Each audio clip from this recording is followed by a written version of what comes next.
the issue we've had is that weak social security system has been made weaker and weaker without dealing with the underlying causes, like how do we build a workforce with high pay? How do we deal with the housing crisis?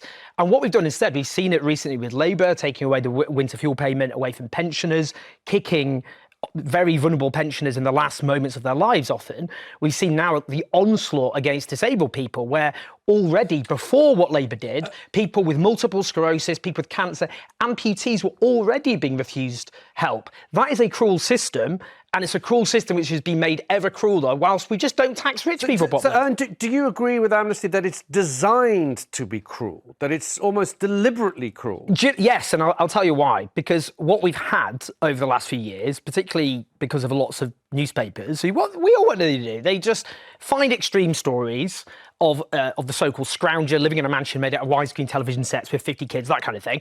And they say, this is what people on benefits are like, and then government makes policy around that kind of attack. Okay. And as an example, look, I always use, this is one example, benefit sanctioning, people having their benefits stopped. Stephen Taylor, Army veteran, he was unemployed at the age of 60, selling poppies for the Royal Legion, including in a supermarket where he applied for work, but he couldn't get work at the age of 60. He had his benefit sanctioned for 4 weeks. Do you know why? Because the fact he was selling poppies for the Royal Legion showed he wasn't trying hard enough to look for work.